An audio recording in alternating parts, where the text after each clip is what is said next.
The date is July 7th, 1730. The location is the island of Réunion in the Indian Ocean. The sun is beating down on a wooden scaffold, and the air is thick with the smell of sweat, dust, and the roar of an angry crowd. A man stands on the platform with a noose around his neck. He is not trembling. He is Olivier Levasseur, known to the world as La Buse, the buzzard. For a decade, he has terrorized the seas, amassing a fortune so vast it defies calculation. As the executioner steps forward, Levasseur doesn't beg for mercy. Instead, he reaches into his tunic and pulls out a necklace containing a cryptic parchment.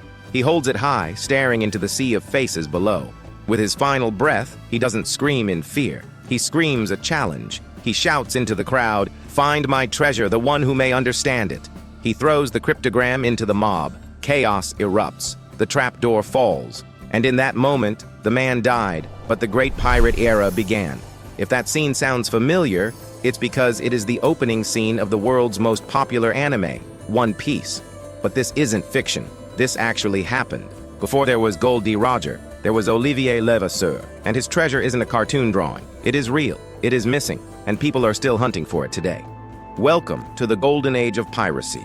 Not the romanticized version of Hollywood, but the gritty, desperate, and incredibly lucrative reality of the early 18th century. To understand how a French aristocrat became the inspiration for the king of the pirates, we have to look past the myth and at the man.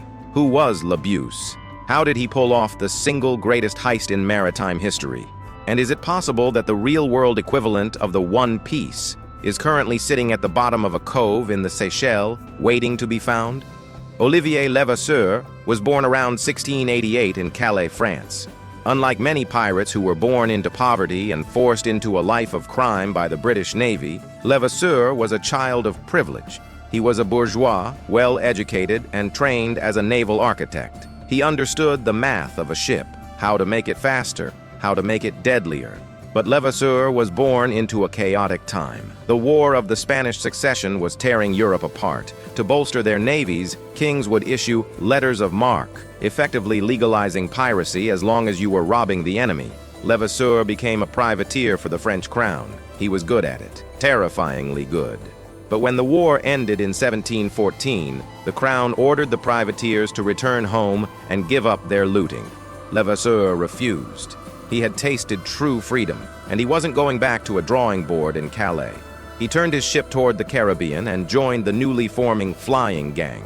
This is where history begins to sound like a legendary crossover event.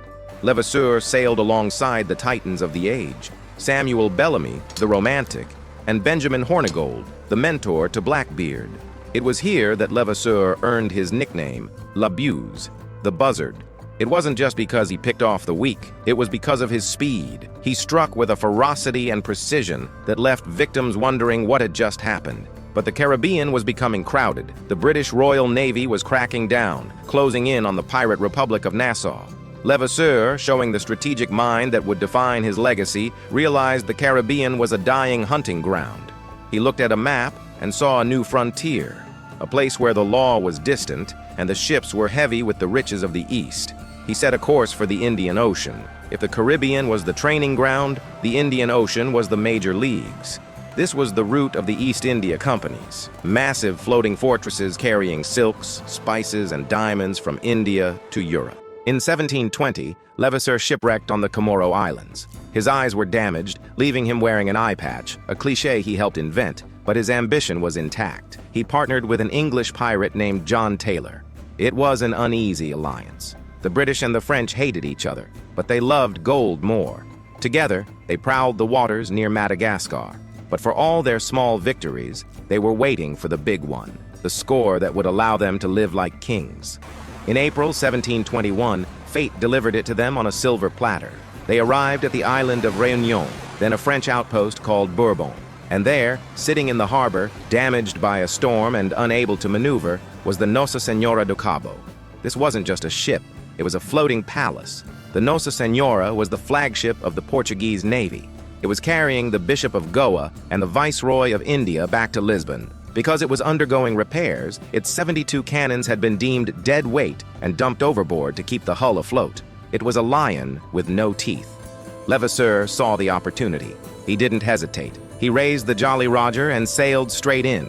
The Portuguese, seeing a pirate ship approaching, likely expected a skirmish. What they got was a boarding party led by the buzzard himself. The battle was short. The crew of the Nossa Senhora surrendered. When Levasseur and Taylor opened the cargo hold, they stopped breathing. They hadn't just captured a merchant ship, they had captured the accumulated wealth of the church and the state in the east. Inside were bars of gold and silver, crates of diamonds, rubies, and pearls, silks so fine they were reserved for royalty, and the crown jewel of the hall, the fiery cross of Goa, a massive golden cross, solid gold, encrusted with diamonds, rubies, and emeralds, so heavy that it took 3 men to lift it. In modern currency, the hall is estimated to be worth over $1 billion. It remains, to this day, the largest single theft in the history of piracy. This moment is pivotal. In the world of One Piece, Gol D. Roger is the king because he conquered the Grand Line and found the ultimate treasure. In 1721, Levasseur had effectively done the same. He had won piracy. The loot was so massive that dividing it became a logistical nightmare. The pirates spent weeks on the beaches of Madagascar, counting diamonds like they were loose change. Each crew member received a fortune, enough to buy a castle in Europe. Levasseur naturally took the lion's share, including the fiery cross of Goa. But here is where the story shifts from adventure to tragedy. What do you do when you have everything? Most of the crew took their money and vanished. They retired, bought pardons, or drank themselves to death. But Levasseur was different. He was proud. When the French government offered an amnesty, a pardon for all crimes if the pirates would just retire and settle down on Réunion, Levasseur scoffed. He negotiated, but arrogantly. He demanded the government let him keep his stolen loot in exchange for his retirement. The French government, embarrassed that their own countrymen had robbed an ally, refused. They wanted the buzzard's head. Levasseur retreated to the Seychelles, hiding out in the labyrinth of granite islands. He became a ghost, living off his massive hoard, paranoid and isolated. For nearly a decade, he managed to evade capture. The king of pirates was sitting on his throne of gold, but he was a prisoner of his own success. By 1729, the Golden Age was over. Blackbeard was dead. Bellamy was dead. The seas were becoming civilized. The East India Company and the French crown could no longer tolerate a man like Levasseur existing. Enter Captain Dermite. He wasn't a marine hero. He was a methodical hunter. He bribed locals, tracked the movement of black market gold, and slowly tightened the net around Madagascar. They eventually found Levasseur living near Antongil Bay in Madagascar. He wasn't fighting a glorious sea battle. He was tired. When the authorities arrived, he didn't go down swinging a cutlass. He surrendered peacefully. It was an anticlimactic end to a violent life. They transported him back to Réunion, the very site of his greatest triumph. The trial was quick. The French wanted to make an example of him. They didn't just want him dead, they wanted his legend erased.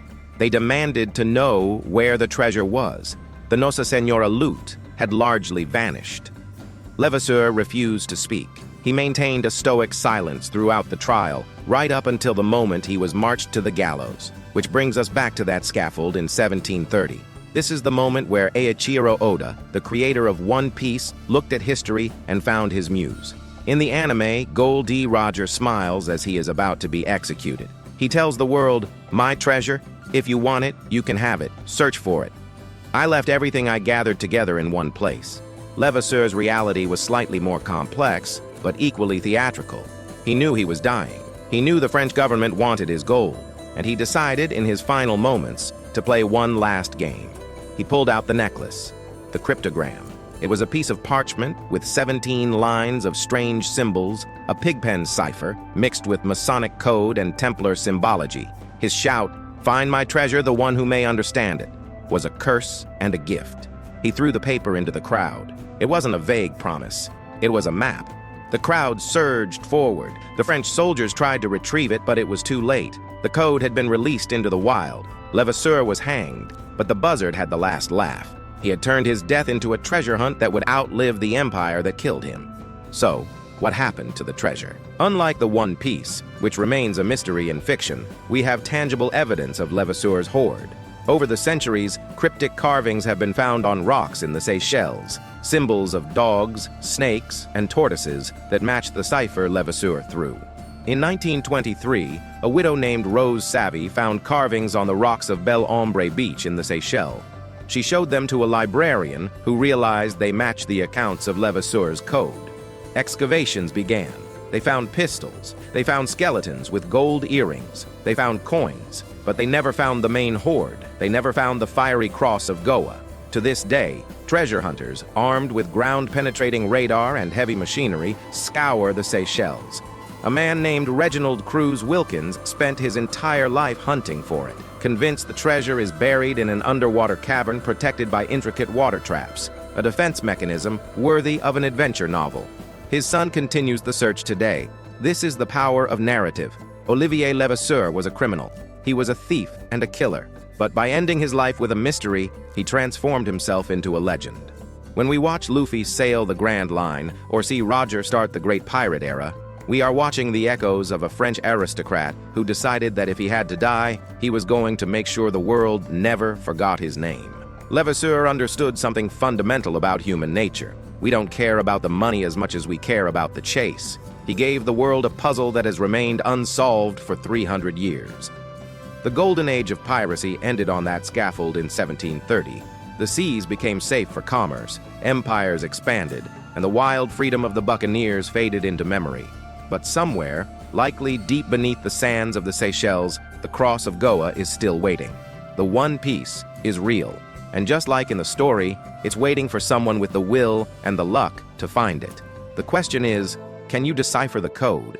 If you enjoyed this deep dive into the real history behind your favorite stories, make sure to like and subscribe.